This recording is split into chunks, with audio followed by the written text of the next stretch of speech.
really feel optimistic about the future because Mhm. of technologies, because of the ability. I think that we will have a more sustainable, beautiful planet if we can migrate and adopt all of these technologies and basically migrate away from the technologies that, the first coal power plant was in 1883, which was the Edison in London, followed by like 1885, I think it was, the first combustion engine automobile.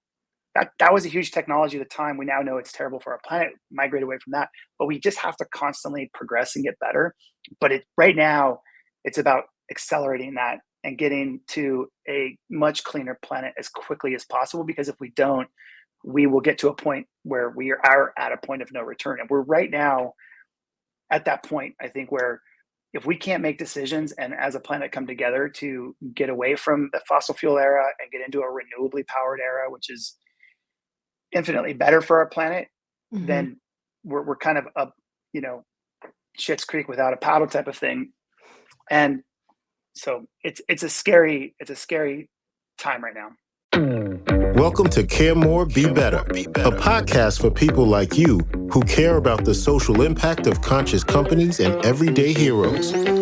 Hear inspiring stories from those who put people and planet before profit and personal gain. You'll learn how you can make a difference, vote with your dollars, and get involved today. Here's your host, Karina Belizzi. Hello, fellow do-gooders and friends. I'm your host, Karina Belizzi. Every week, I invite you to care more so that together we can build that better world. Today, we're going to visit two topics that are near and dear to my heart: great wine and regenerative farming, as I introduce you to a giant of both worlds, Carlo Mondavi. Carlo Mondavi is a fourth-generation farmer, wine grower, and grandson of the legendary Robert Mondavi.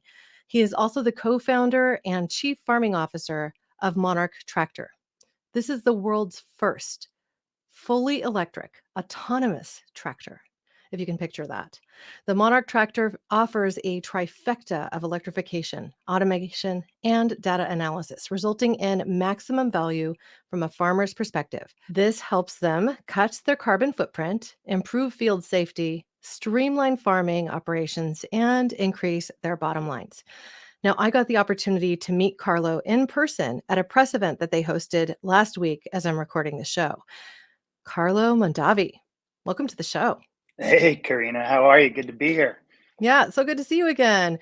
I mean, I had the rare opportunity to be in person with you just, gosh, was it last week already? It rained so much between, it feels like an eon has passed.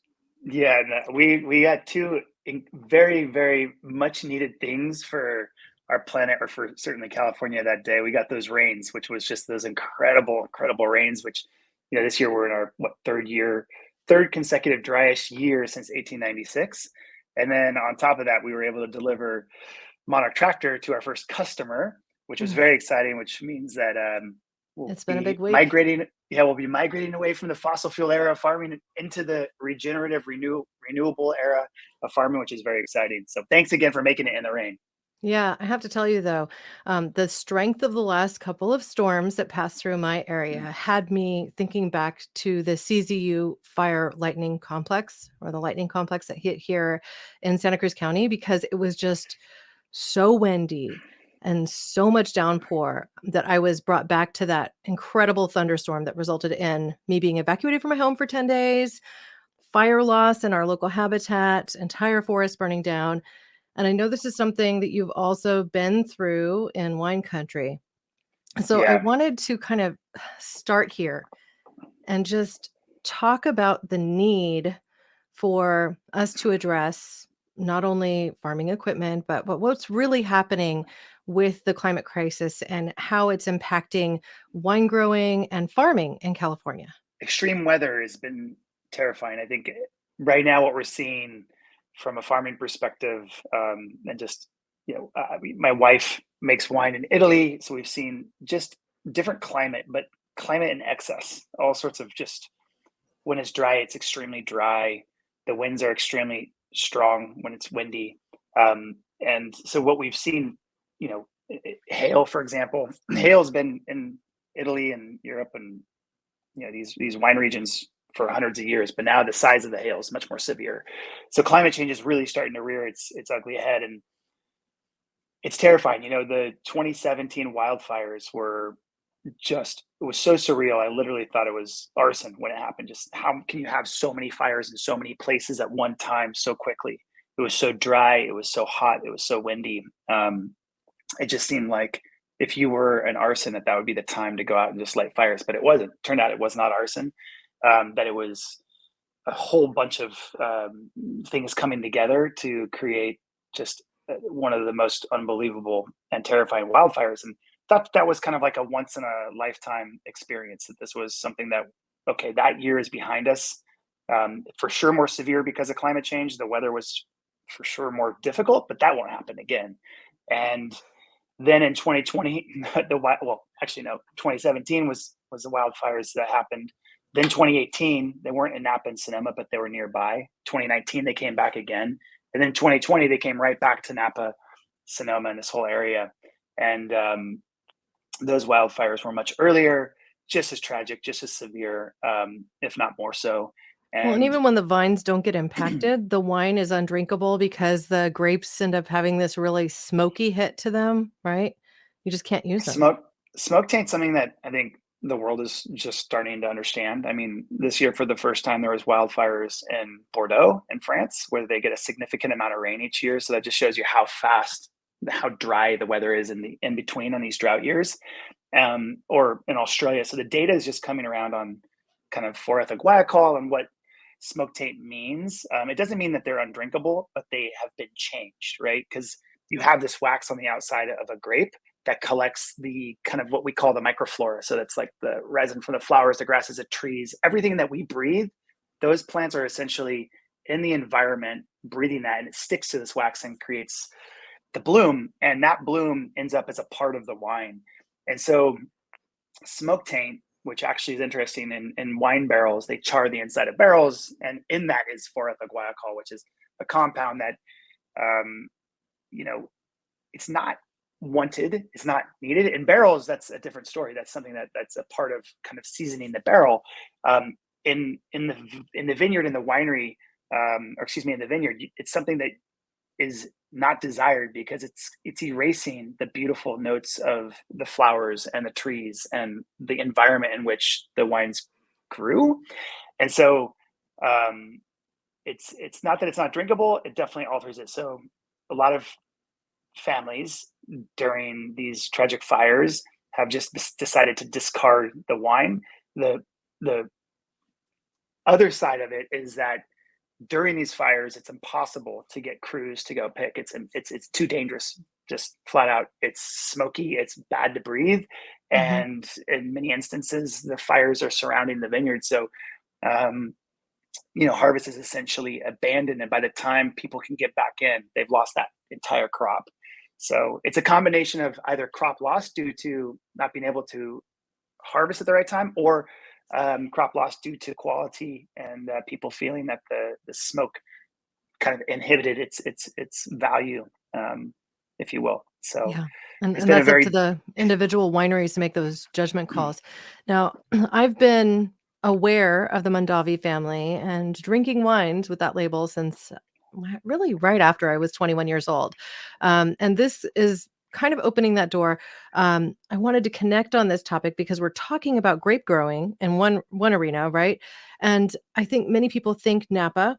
They obviously think Napa for wines. They might think Santa Barbara, but they actually might not know that one of the largest grape growing regions is along the 101 corridor, like between Monterey and San Luis Obispo. I actually did an archaeology dig in college there at Mission San Antonio de Padua.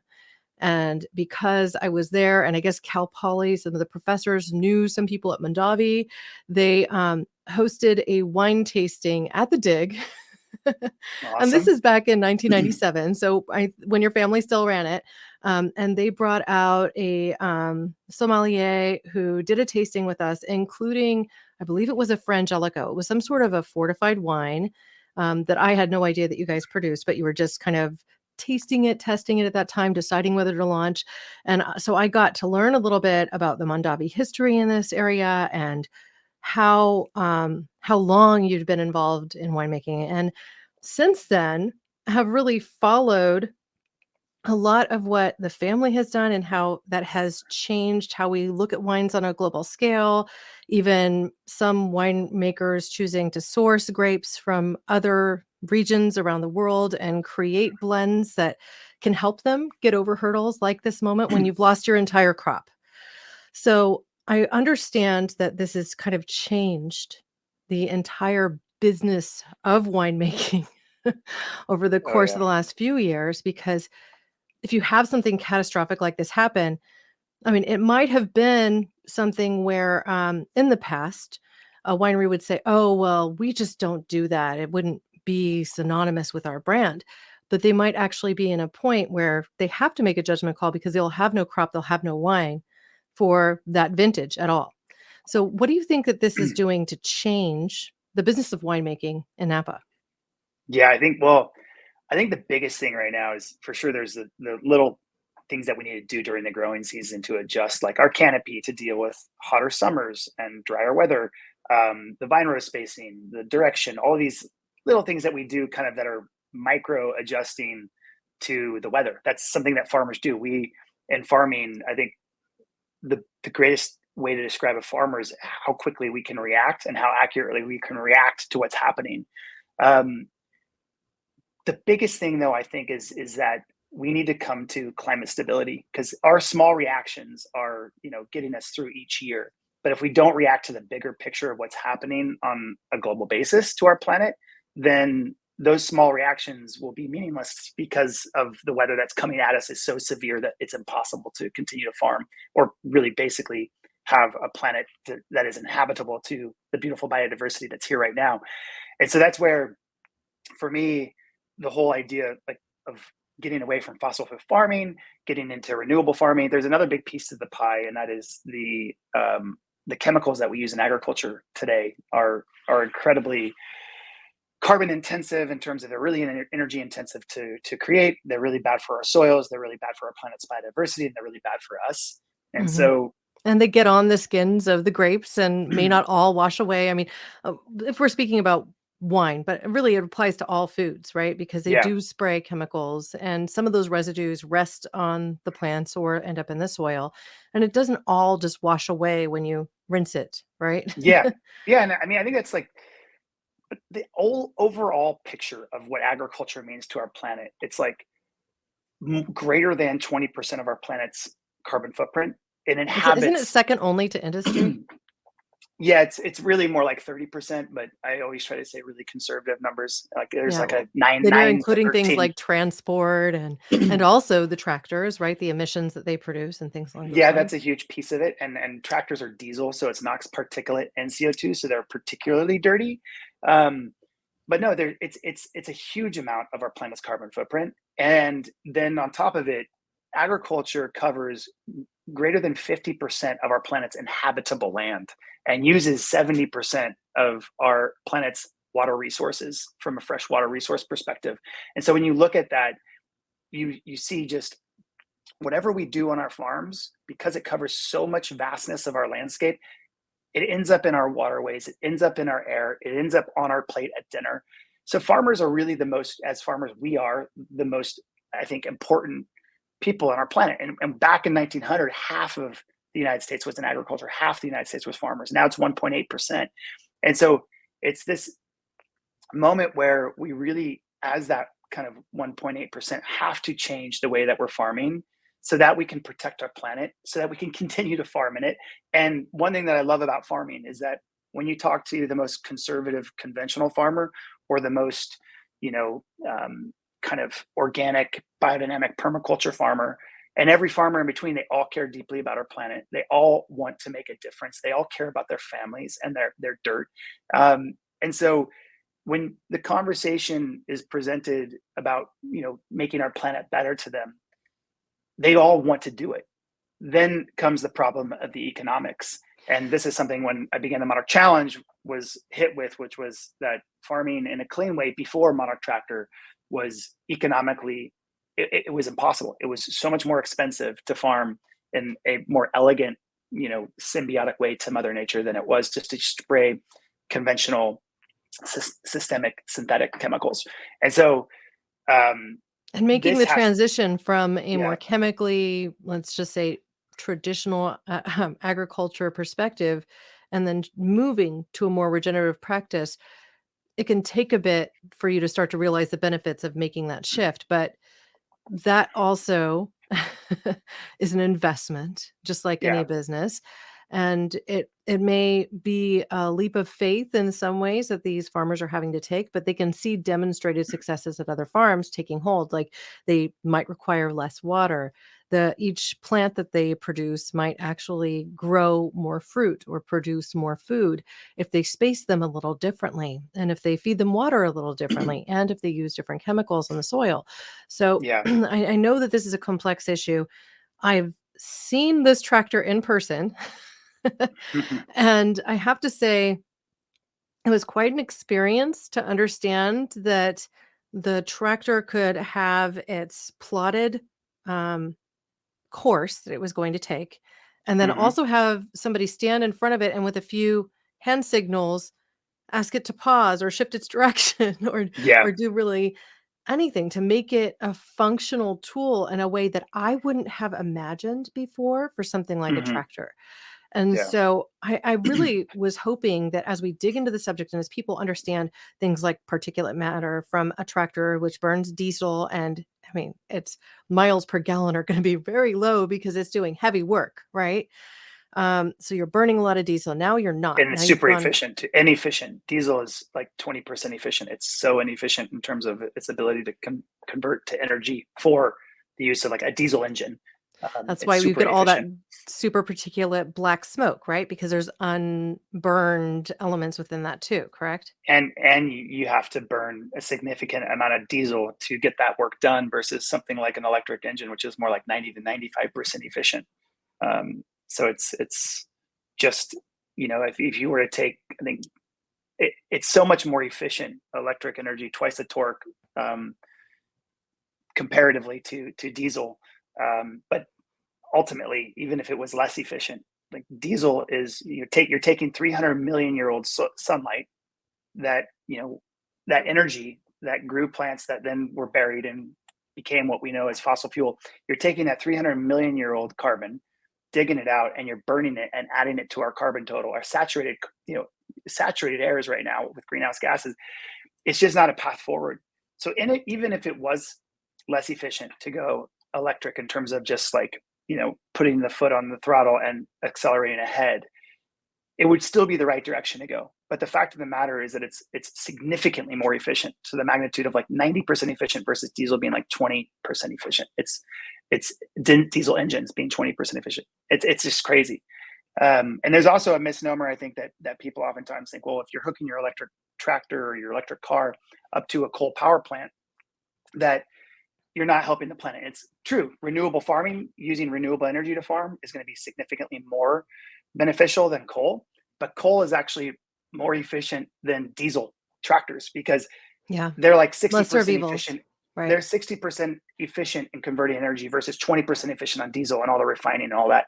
So yes, it's not ideal to use coal. That's definitely something we have to get away from. And I'm super excited today they announced this new fusion nuclear kind of ability to create an even more resourceful and efficient energy. But like whether it's nuclear, wind, geothermal, or hydro, or solar, we have to get away from the burning of hydrocarbons, including coal. But it's just to show you how efficient electric is compared to diesel. It's just like a magnitude of order greater that Right. Well, our it's listeners may remember this too from a subject on clean cooking that we covered as we introduced our audience to this concept with ATEC, which is a company that makes clean cooking stoves that are usable in rural environments, where you can actually take cow dung, as a for example, which releases methane, and burn that for fuel. And yes, you produce some carbon from that. But if you want to talk lesser of evils, methane to CO2 are vastly different. And so they're able to clean up their cooking, reduce their incidence of things like cancer because they were cooking using dirty fuel before and ending up inhaling a lot of smoke. The smoke leads to things like carcinogenic outcomes and other health states of disease, right? And so we're looking at solutions all over the globe that can help us get here to where the carbon equivalent is reduced. I mean, we're at how many parts per million at this point? We're just over 420 parts per million Yeah. of CO2. I remember that from your presentation last week. I felt like I was watching An Inconvenient Truth with Al Gore as you shared those graphs Oh with, my, if you want a really. really interesting like moment, it's watch Inconvenient Truth now today, Mhm, because Al Gore basically put that, I think it was 2004, mhm. and we're almost 20 years later, and everything he said is happening, and it couldn't be more contemporary than it is today. It's Always terrifying. predictive. It's Yeah, terrifying, yes. but I think like it's easy to get into the climate fear of just what's happening and with the chaos and all that, but I really feel optimistic about the future because Mhm. of technologies, because of the ability. I think that we will have a more sustainable, beautiful planet if we can migrate and adopt all of these technologies and basically migrate away from the technologies that, the first coal power plant was in 1883, which was the Edison in London, followed by like 1885, I think it was, the first combustion engine automobile. That was a huge technology at the time. We now know it's terrible for our planet. Migrate away from that, but we just have to constantly progress and get better. But right now, it's about accelerating that and getting to a much cleaner planet as quickly as possible. Because if we don't, we will get to a point where we are at a point of no return, and we're right now at that point. I think where if we can't make decisions and as a planet come together to get away from the fossil fuel era and get into a renewably powered era, which is infinitely better for our planet, Mhm. then we're kind of up, you know, shit's creek without a paddle type of thing. And so it's a scary time right now. Yeah. So let's talk for a moment about that because I think most people get a basic understanding of what regenerative farming or regenerative agriculture are. It's essentially utilizing nature's ability to resolve the challenges that we face, to regenerate, right? To utilize less toxic resources and perhaps eliminate them, while at the Yeah. same time also working with the natural ecosystems, with how plants actually grow together, that they aren't, that we don't really live in a monocrop world. In the world of farming for wine, you are will commonly see something like rose bushes at the edge of each row of grapes. This was to reduce pest infiltration onto the grapes. But you also have this kind of need to look at things like cover crops that can work in concert with the environment that you're growing in and moving in a new direction. So, how long do you think that some concept like this, like regenerative agriculture, regenerative farming, making more with less, working with nature as opposed to against it, how long will that take to become mainstream? How close are we? Are we at the tipping point? Well, I think right now, when you look at agriculture and why the chemical industry has been so successful is because of education. A lot of my friends, when we graduated school, they got thrown the tractor keys and like the kind of keys to the farm, if you will, from their family, and their kind of formal education stopped at high school, and they didn't go on to college. And in walks a PhD from a chemical company, you name it. And now their formal education begins from that perspective. And now they're learning how to farm in that realm. And the, Mhm, the reason why that has been so successful is because it was such a profit earner. It was $200 billion in chemical and pesticides each year being sold, and 100 million tons of fertilizer. And so there was so much money, and there was just a whole team of people educating, both working with universities and working with individual farms, that was where the education kind of direction was, and that's where farmers began to adopt. And then even from like lobbying with insurance companies to say, hey, if you insure, if you want insurance, you have to use these chemicals. It's been honestly a mess. And so now it's about education. This is one of the things that I'm really excited about with Monarch Tractor, because we are electric, we're driver optional, we're smart, we're connected, all those things. Now there's this huge data piece, right? That because it's a vision stack like Tesla, you get down the vineyard road autonomously, and it's capturing an incredible amount of data. Now you can take that data, and we have these, it's an open app system similar to like the Apple platform. So people can develop apps and put it onto the tractor, whether it's implement companies or, any kind of third party. And then farmers can decide if they want to share that data with that technology, and then they can get insights. And so this begins the journey of being able to have a higher level of education in terms of just anyone being able to go out there and have access the data that they want to access on the regenerative, organic, biodynamic, permaculture, kind of that whole realm. I think that it's going to happen fairly quickly. By that, I think that it needs to happen within the next, like, let's say by 2030, like 8 years. But it's incredible because of the social dynamics, because of podcasts like your podcast, Karina, and because of the ability to communicate and how connected we are. I think there's the opportunity for it to happen quickly. And because there now is a platform which Monarch enables for farmers to go into the beyond organic realm and save money, more money than they would save on, for example, conventionally farming. Just to like give an example of that, if you have, I have a friend who has 4,500 acres in Lodi, and each year he spends about $500 per acre just to buy glyphosate, a herbicide. $500. So that's about $2.25 million a year that he pays for a chemical. That ends up in the water tables too. I mean, I look down because it's just everywhere. Like, oh, it's terrible. Yeah. Yes. And so that chemical is essentially mowing the field versus being able to mow the field with an implement like a mower and a tractor. So by being able to be electric and autonomous, now you can go out and mow as often as you want, and you can bridge the economic divide, and then you can bridge the carbon footprint divide. That savings, $2.25 million, doesn't include the savings on autonomy. It does not include the savings on being electric versus diesel. It doesn't include all of that. It's just saying, now you're going to get rid of this chemical. So first off, like, we have to address the 9 billion pounds of petropesticides on our planet. And then we have to address the 100 million tons of fertilizer, Let's talk which are like petropesticides. So glyphosate, is it a petropesticide? Before jumping in, I just want to say that realm right there, the educational realm, is how we are going to be able to get rid of the kind of yesterday farming and get into a more regenerative farm. And that's where we talk about soils and the amount of carbon sequestration you can get into soils, and having like a healthy soil microbiome and farm biology with all the biodiversity, how much better that is. So then when it's all happening, but it's going to happen, and it needs to happen, because otherwise, again, we're on this realm. But sorry to interrupt. No, it's fine. That's a good thought to finish. But now you have me wanting to ask a different question. Yes, please. So as it stands, I interviewed Tom Newmark on this show. He was co-founder of the Carbon Underground. He has a farm in Costa Rica, which he used to supply New Chapter. He led New Chapter, which is a supplement company, for many years. He used to supply all of their ginger, right?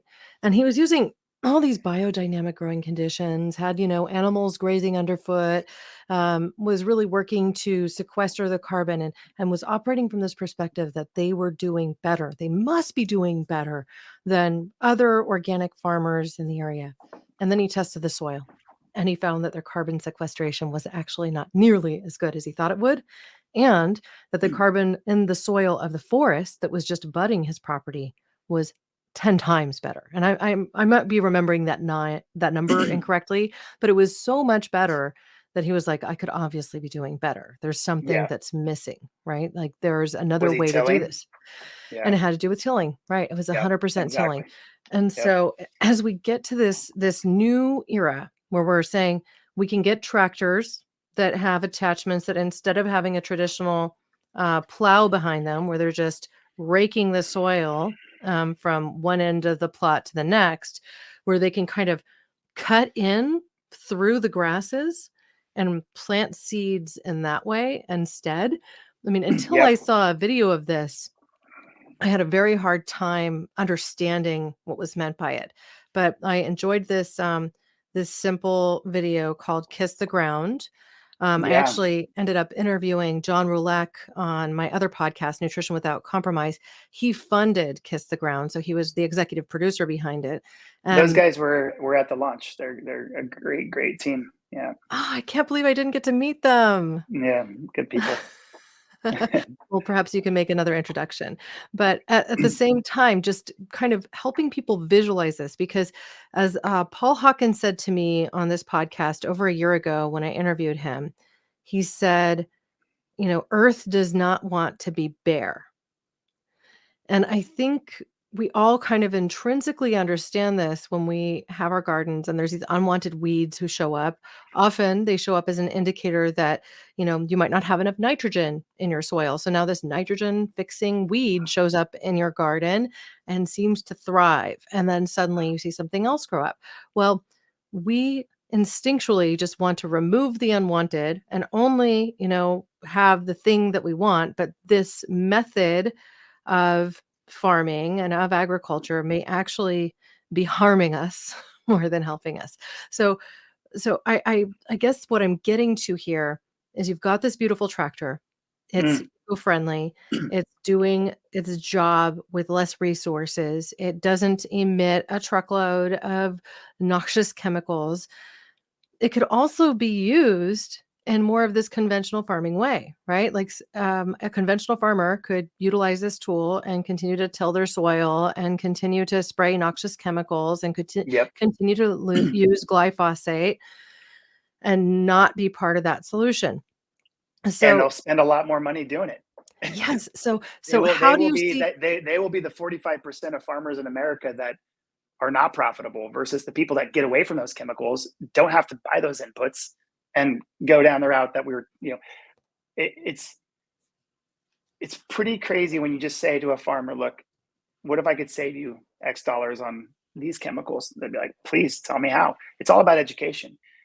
And like on the regenerative piece, talking about your friend who has that farm that he was farming biodynamically, and the forest had so much more carbon sequestration or organic matter in the soils. It's pretty like kind of interestingly logical when you like really think about it. So if you think about an acre of land and you take the topsoil, which is like basically 6 inches of soil, and Mhm. that weighs about 2 million pounds, right? So let's say you have a 2 million pounds of topsoil in an acre. And then if you go from, you know, a 0.5% of carbon, which is normally like what conventional farms have, is like a 0.5% of carbon or less, or excuse me, 0.5% of organic matter or less. And the way you get organic matter is basically you take dirt, you cook that dirt to a point where all the organic matter burns off. You weigh it before and after, and that's your percent of organic matter in your field. And so that's how he was measuring. He was probably doing that with the forest, and then he was doing that with his field. And so when you when you spray pesticides and like herbicides, when you use fertilizers like nitrogen oftentimes oxidize the organic matter in the soils. And then when you break it up, you're exposing it to air and all that, which also oxidizes it.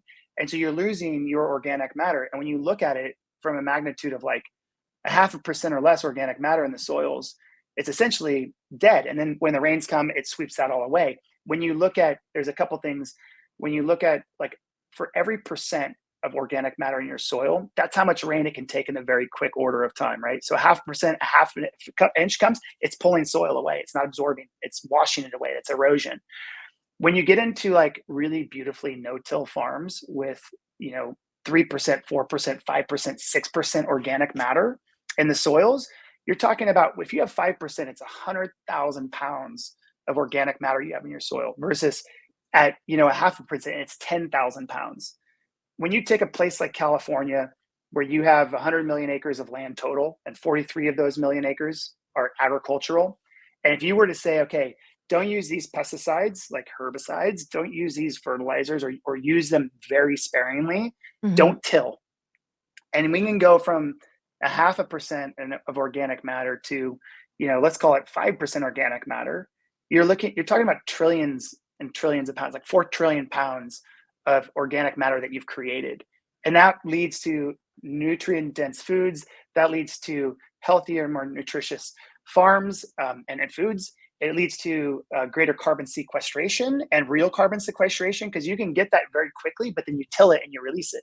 So now you're talking about a deeper sense. And then on top of that, if it rains 2 inches in a very quick order of time. You're not pulling your topsoil away and putting that into a river, which should be crystal clear, but instead it's murky brown. Now Mhm. you're getting that water absorbed into your field, down to your roots. And so the whole regenerative movement and polyculture, so talking about multiple crops in a field versus just a monoculture, is so important. And this is where, cover crops and a no-till kind of program with a lot of biodiversity in the farm is important.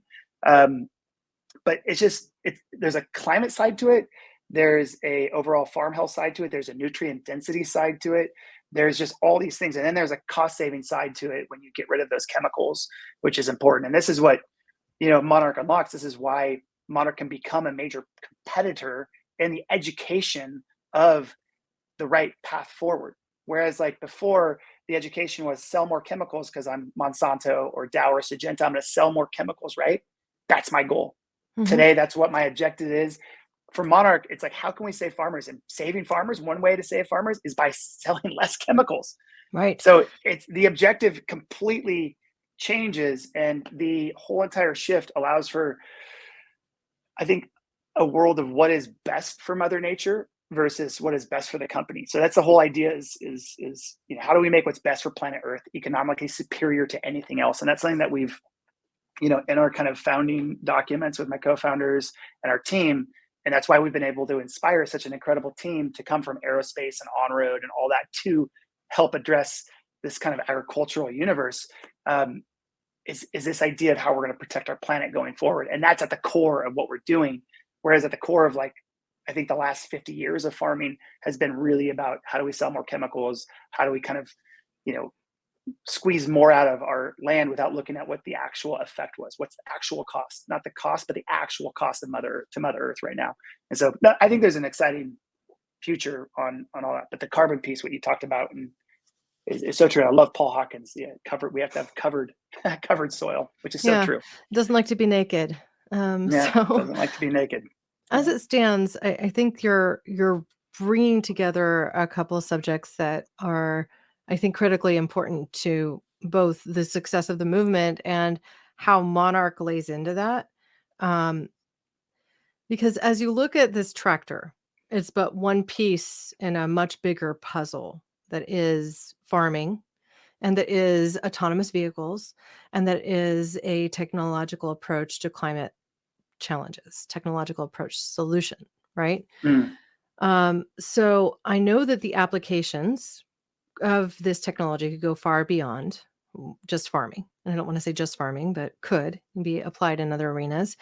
I also understand that what we're getting at here when we talk about what you're doing from this educational perspective, that your company also now has a platform to help educate these farmers on shifting away from some of these petrochemically based fertilizers and I mean, what are they exactly? I don't fully understand what glyphosate is. Is it a petrochemical? What does it come Yeah, from?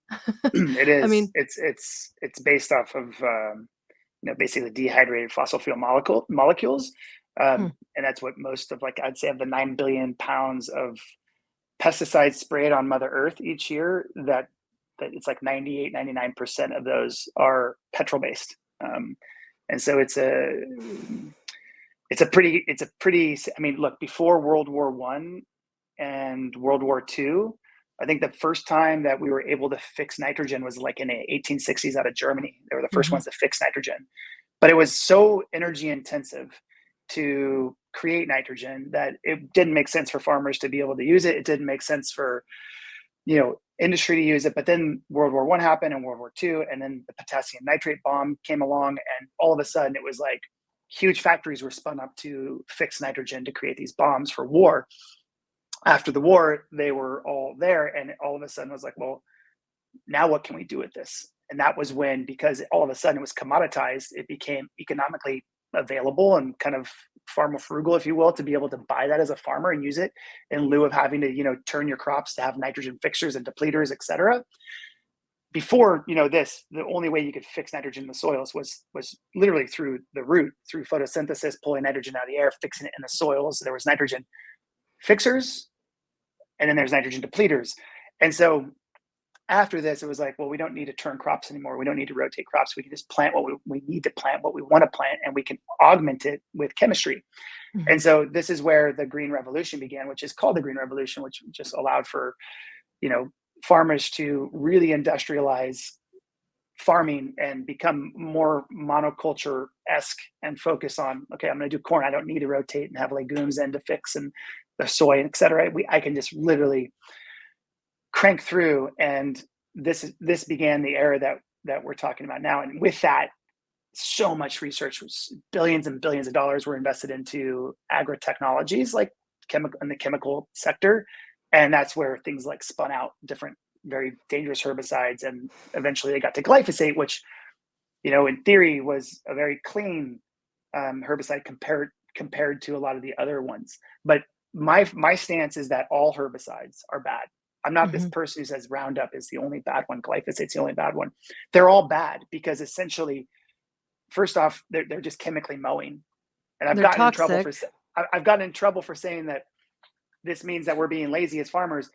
And it's not means that we're being lazy. We're just being, it's really a terrible thing to spray into the ground and kill the grasses. So there's 100% reduction. It's symptom treatment. It's the same approach that pharma has. It's like, okay, well, just go, take a bunch of non-steroidal anti-inflammatory drugs.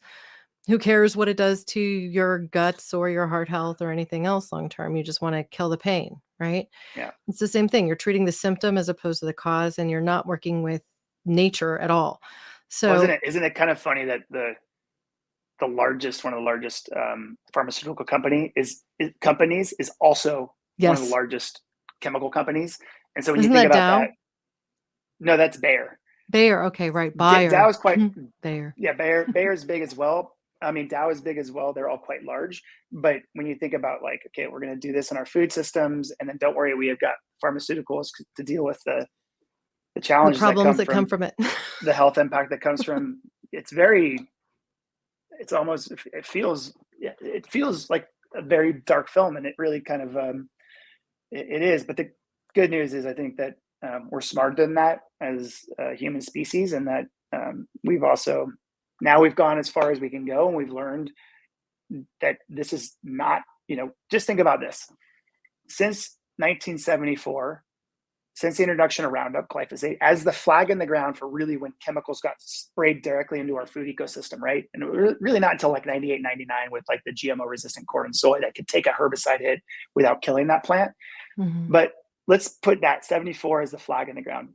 The monarch population of butterflies, which are these beautiful monarchs that migrate from basically the north down through Mexico and back up again, their population has declined by 99%. And they're now on the brink of extinction. It's kind of beautiful. They're having a little bit of a comeback these last 2 years, but in like 2020, their population overwintering count, which is held by the Xerces Society, was down to 1,910 individuals. They were on the brink of extinction. Now they're on the endangered species list. This is like as of months ago. But I mean, I just got the chills. I'm here in Santa Cruz area. I lived in Pacific Grove for a while. The emblem for Pacific Grove is, a monarch butterfly. Yeah. We go to Natural Bridges State Park here, and that's one of the spaces that the monarch butterfly comes through. But there are some things that I think are positively impacting their health. It's a drop in the usage of some of these chemicals. It's also the fact that people are getting wise to creating even what is called the pollinator corridor, and working to plant bushes that they thrive consuming along the way on their journey through their migratory path. And it's just so astonishing. And they're incredibly resilient insect. Like as an invertebrate, they are strong flyers. I mean, think about the thousands of miles that they fly. They're very, very they have this ability to survive, yet with the climate and the environment and everything that we're going through, they've declined. And when you look at, this is a crazy number, a crazy study that just came out in Europe. They have shown that 70% of the insect biomass has disappeared since the year 2000, and 50% of the bird population with it. This does not include aqua invertebrates and fish. And so as an indicator species, monarchs, they indicate the health of the ecosystem. When you look at that study, it's like, okay, not just the monarchs are in decline, everything is in decline. And then you look at the full circle of life, what happens with that, with the birds, and with what if the birds disappear. And so there's this really crazy, like this Rada from Monarch always says, she says it's a insect apocalypse. And it's pretty Well, is it crazy called what's, it's a great extinction. We're in the midst of possibly the largest extinction that we've ever yeah, seen. it's unbelievable. But if we can protect our planet's indicator species like monarchs, like the polar bears of the north and the Mhm. wolves of Yellowstone, and we can protect whole ecosystems underneath it, and then eventually, and we can protect ourselves as humanity. But the way that it is right now is it's terrifying, and this is why I'm so optimistic, is because now the platform that we've built at Monarch does allow for farmers to make more money while getting away from these chemicals, and it does allow Yeah. for us to have a platform where regenerative farming can become the future. And so it's not just getting away from fossil fuel farming and into renewable, it's getting away from kind of the like till farming and into regenerative.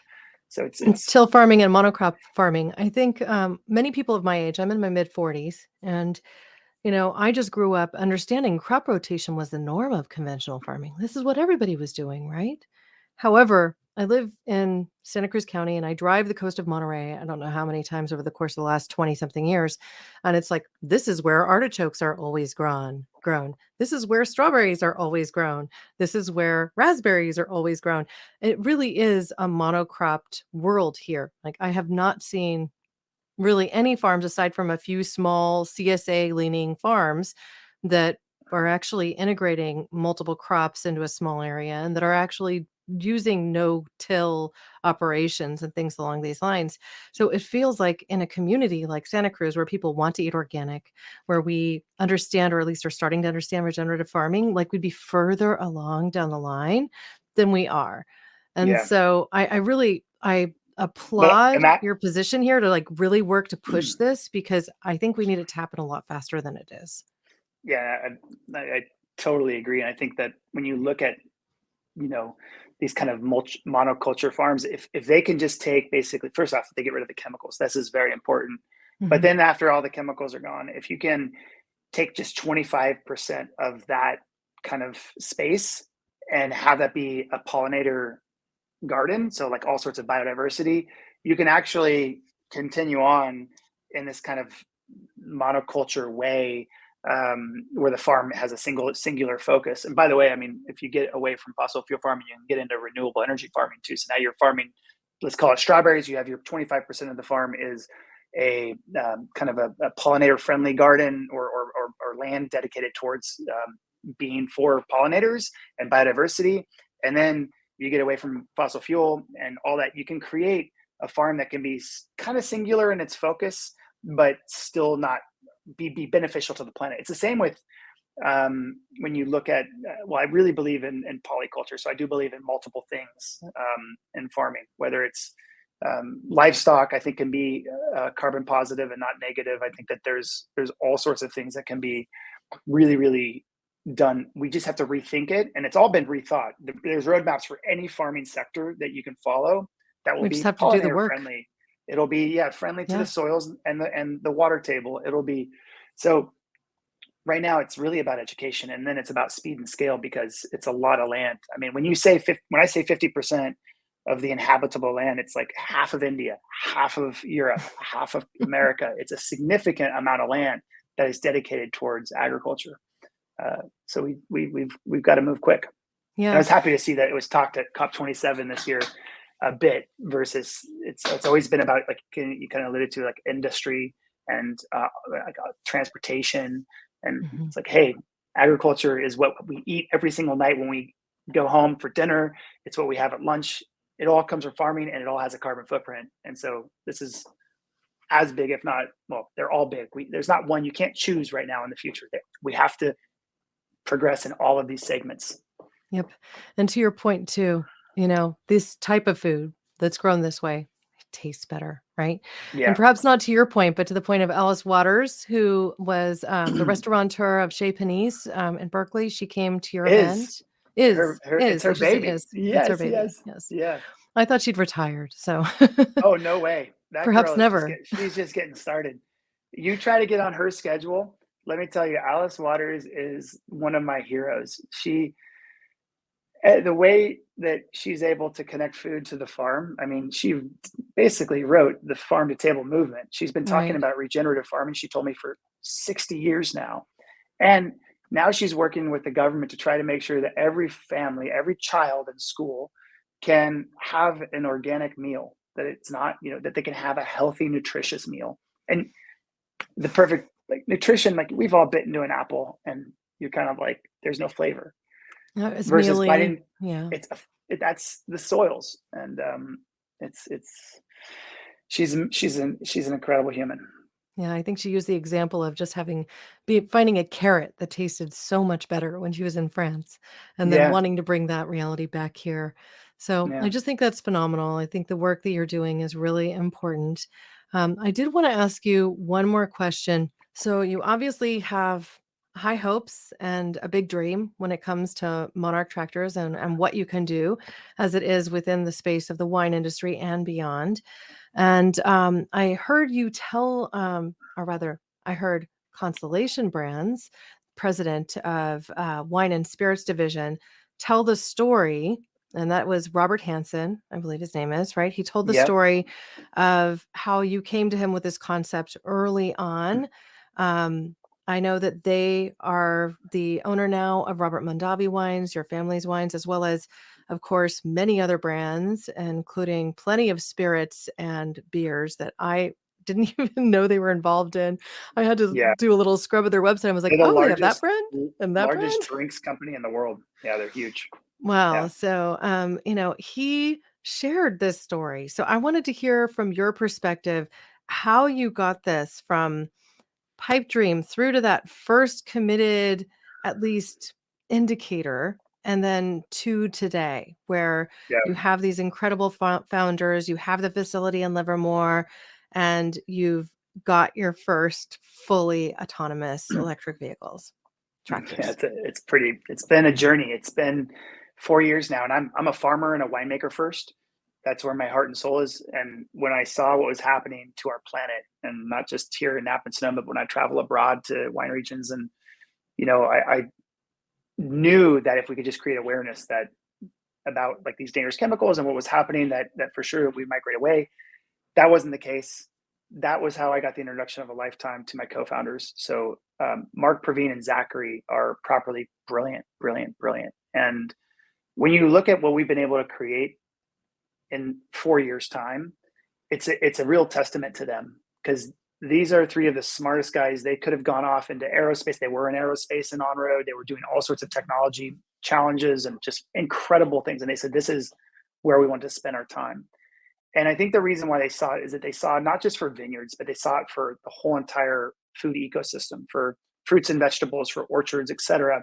They said, this is a big, huge opportunity. It's a sleeping giant that needs to be awoken, because if we don't focus on this sector, then it's kind of all for nothing. We have to. It's so important. And so, because of the team, we've been able to create this incredible technology that's going to revolutionize our food ecosystem, making farmers more independent and making them more profitable.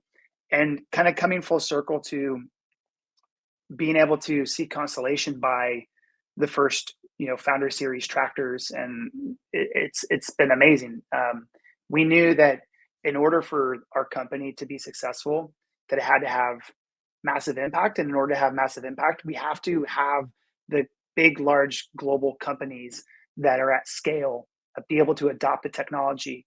Meanwhile, the small farms and all that as well. Within the founder series, it goes to all sorts of wonderful small family farms, as well as to some really large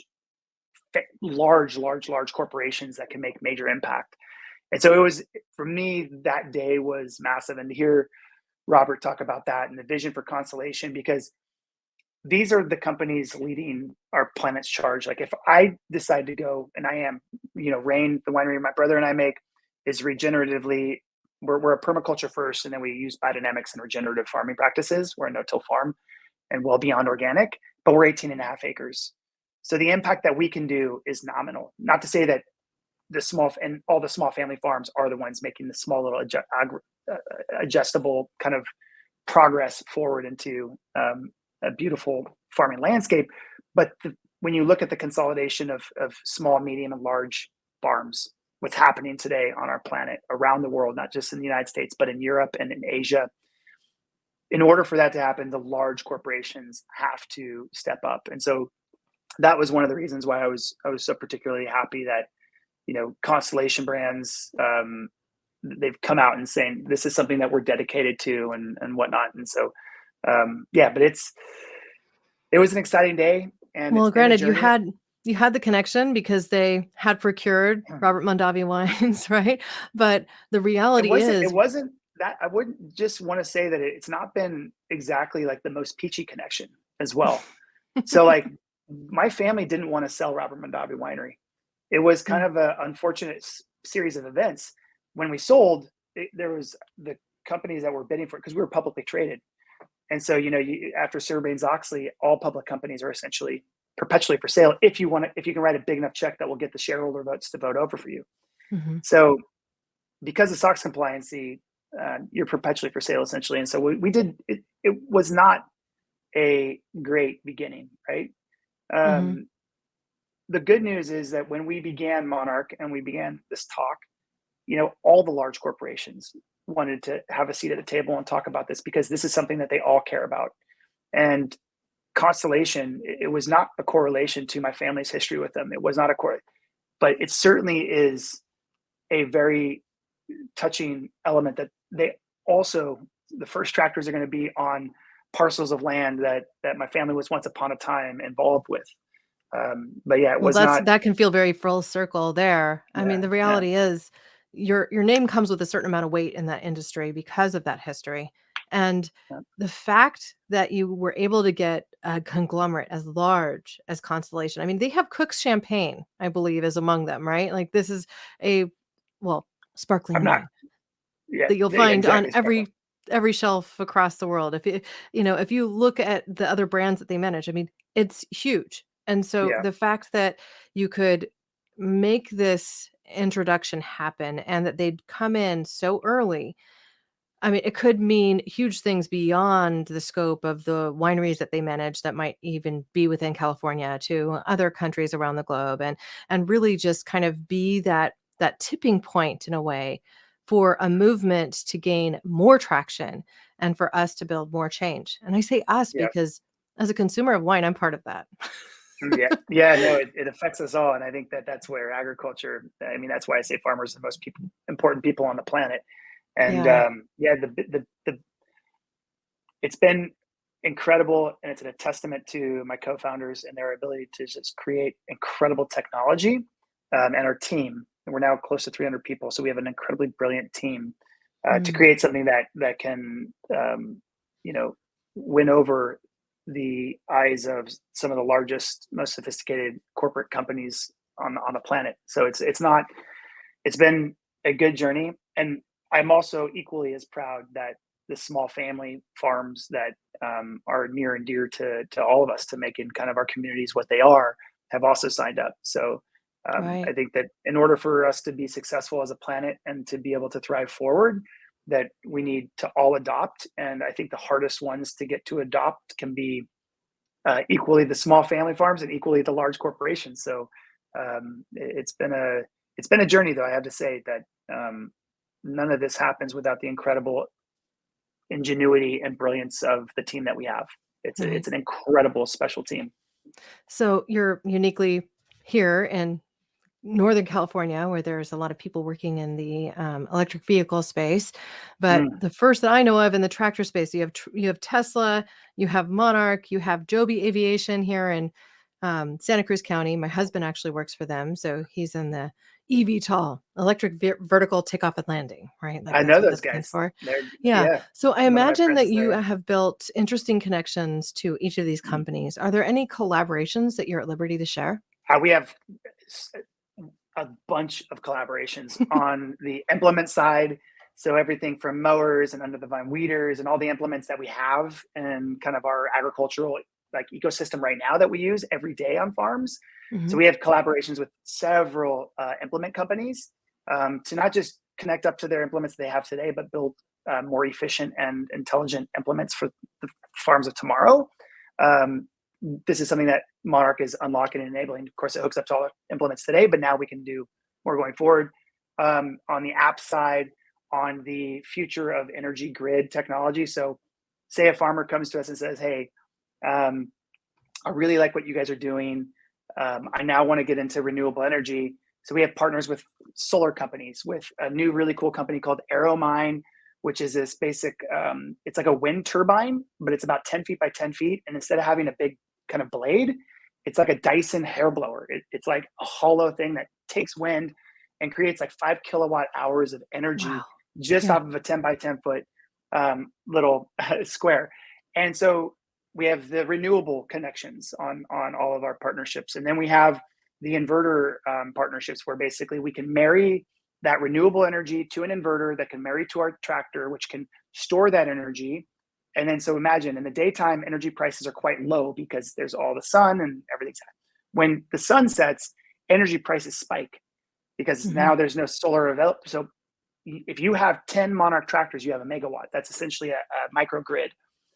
You connect that up to the inverter, boom, you can sell that energy back to the grid and farmers can profit on that. And then when you look at the landscape of like, I think it's like 3.2 trillion terawatts of energy that the United States uses each year. And when you look at half of the United States is farmland, or 50% of the inhabitable land is farmland, all of a sudden, like, farmers can get into renewable energy. We don't need to buy oil anymore. Farmers are rich with energy. So there's Yeah, you another could crop. place a turbine or, what you mentioned is being like kind of a wind tunnel almost. Sounds Yeah. I'm curious. I've seen some that look like tulips and that turn and Yeah. take So up kind of a smaller footprint, so to speak. But there's so check many out different ways that Airmine. you could fuel your farm that way. That's really cool. But the partnerships are like all in those sectors. So like, yes, on today's and yesterday's sector, but then the new sector of like renewable energy, and then the ability to be a part of the grid solution on the edge. So there's like all of these things that we have partnerships with to ensure that when farmers say, okay, I'm ready to go. And then we also have an impact department at Monarch, and the impact department works with the government to try to help set up subsidies so that as these farmers invest into the future and divest from yesterday's technologies like diesel tanks and diesel tractor equipment, and that they can now have subsidies to help them invest into solar and invest into other renewables and invest into the infrastructure that connects it all, and then of course invest into the tractor to Monarch tractor. So these are partnerships that I think are important because for farms, these are legacy investments, and to be able to shift them into a profitable future, it sometimes needs a little bit of nudge. And when you look at our dollar for dollar metric, if you look at like a subsidy for a car, for an electric car versus a diesel car or whatever, a fossil fuel car, one tractor the size of Monarch is like turning on 14 cars. So taxpayer dollars go so much further in subsidizing tractors to be replaced by electric tractors than it does in cars. Not to say that this is a competition between electric on-road vehicles and tractors. It's all the same. We have to get away from the fossil fuel era, but there is that kind of bridge. So there's a lot to be said on these government partnerships, and I don't think you call it, but just the ability to work with them to make sure that their budgets that are going towards clean tech are being also addressed in agriculture. Yeah, well, I'm just so glad you brought that up because this is the intersection that we actually talked about also with Jens Smallback on the show. He started a corporate benefit corporation, or a benefit corporation called, I'm looking, I don't know, New Impact.care, right? And Cool. specifically spoke of what he's calling a tri-sector way of growing companies, which involves the public sector, meaning government, social, and then of course business as well. So kind of bringing them all together to create solutions that will ultimately help us all. I love that, and I appreciate that you're pulling that lever as well. Now, I'd just love for you to leave our audience with a closing thought, or if there's a question that I haven't asked that you wish I had, you could ask ask and answer it. Awesome. So, hey, thank you, Karina, for having me. I think that my closing thought would be that the more that I've dug into this world of like what's happening to our planet, the more I think like the harder it was for me to sleep at night, because it just seemed kind of hopeless when you look at what's happening to our oceans and to our forests and to our meadows and to our planet, just the biodiversity. And I think that the more that I've met incredibly brilliant people that like our team at Monarch, that I am so optimistic about the future, because I know that there's incredibly brilliant people working towards solutions that are going to actually create change and help get us there. And my closing thought, and just for other people that are interested in technology or into helping change our planet, is that the conclusion that I came to when I was at my most depressed moment, when the Monarch Challenge was going to fail because of the economic divide and carbon footprint divide. And then the realization was that in order for us to be successful as a human species on this planet, that we have to make what is best for our planet economically superior to anything else. And so that's where I think when we start to see challenges out there for a lot of the listeners and that people that are interested, that if we can create the mind space to go there to how we can make our planet more profitable by being best for our planet type of kind of that mindset is where I think the future is. And I think that that's also where a lot of these technologies have led us, like with Monarch making, regenerative and clean farming economically superior to conventional farming. So I think there's a really bright future, even though when we peel back the layers on what's happening to our planet, it's terrifying. There's the solutions out there. And so I'm really optimistic about it. And I'm really grateful that you are talking about this on your podcast, and really happy to be here with you. So thanks for sharing this time. I could keep you for the rest of your day, but I think we both have other things that we need to do with our daily life too. You have me actually thinking of one definition of regenerative that Paul Hawken has put out there. He wrote the book Regeneration, Ending the Climate Crisis in One Generation. It's a great book. So he defined regeneration as putting Earth at the center of every action we take and every decision we make. Yeah. I love that it rhymed. Yeah. I've been able to remember it for all of that time. But I really do think that that's something you're speaking to. It's like, if we define how we build as we go forward, as we build back better, this is how we do it. Exactly. Again, Paul's a brilliant human being and someone who I really, really look up to. And I've been able to meet him. He's and I've read his books. An amazing guy. Yeah. Well, listen, thank you so much for your time today. I've thoroughly enjoyed this conversation, and I hope that you'll come back at some point in the future too. Absolutely. It would be an absolute pleasure. And thank you for telling the story and all of the incredible stories that you're telling. So I appreciate it. Thank you, Karina. Thank you, Carlo. To learn more about Carlo Mondavi and Monarch Tractors, visit our show notes for direct links. You can always visit caremorebebetter.com for our expanded show notes, complete transcripts, and resources that you won't find anywhere else. I'm going to include also snips from my review of their press event just a few weeks back. So you'll get to see the tractor in the rain driving itself from my purview as I recorded it on my cell phone. While you're visiting our site, I would love to hear from you. You can leave me a voicemail on the site by clicking the microphone icon in the bottom right-hand corner. Tell me what you loved about this show, what you would have liked to know more of. If there's a particular topic that you'd like me to dive into, or a guest that you think I should feature, I want to hear from you. And if you've enjoyed today's conversation, please subscribe to the show. You can write us a review on Spotify, which is just as simple as clicking those 5 stars, Apple Podcasts, including a written review, or wherever you listen. Each of those actions helps us get in front of more people so that we can make a bigger difference each day. It's its own kind of appreciative form of payment that doesn't require any dollars and no cents. Thank you now and always for being a part of this pod and this community, because together we really can do so much more. We can care more, and we can be better. We can even change the way we farm and regenerate Earth. Thank you.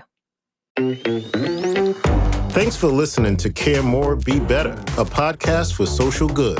To make sure you never miss an episode, subscribe, rate, and review wherever you listen to podcasts, and share with your friends to help us reach more people and spread more social good.